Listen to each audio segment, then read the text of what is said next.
outcome of the election? Unquestionably it had an influence on the election.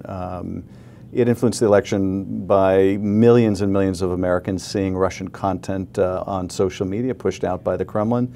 It had an effect in that the Russians were dumping emails that forced Hillary Clinton on a daily basis to have to defend herself in the campaign, and it changed the topic of the conversation on the campaign trail.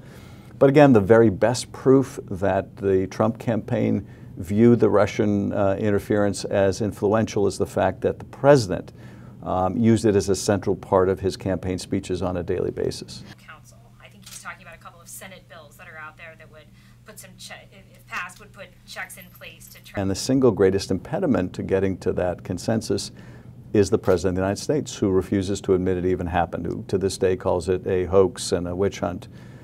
So he is, I think, quite deliberately, for his own reasons, preventing the country from coming together around a defense to further Russian meddling. We spent 2 years and $7 million trying to prove an untruth.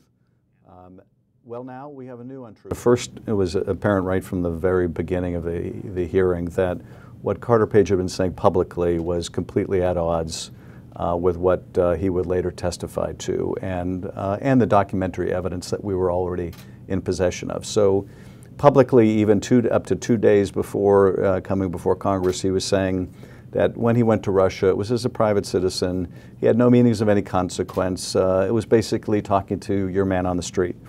But as now has been revealed when we released the transcript, he met with people as high as the Deputy Prime Minister of Russia.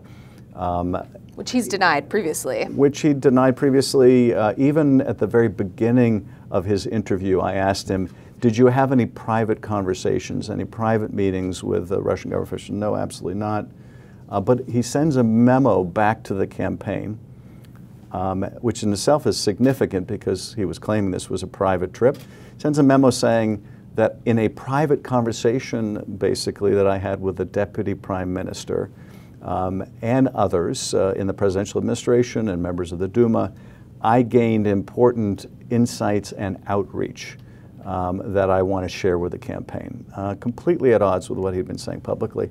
House Republican who feels they have a constituency to be the John McCain of the House. Why do you think that is? The most important thing I think that we can do right now is speak out on a very bipartisan basis that the president needs to leave Bob Mueller alone and finish his work. And I think that's the most important because we don't want to wait until there's a constitutional crisis. We need the White House to get the message now that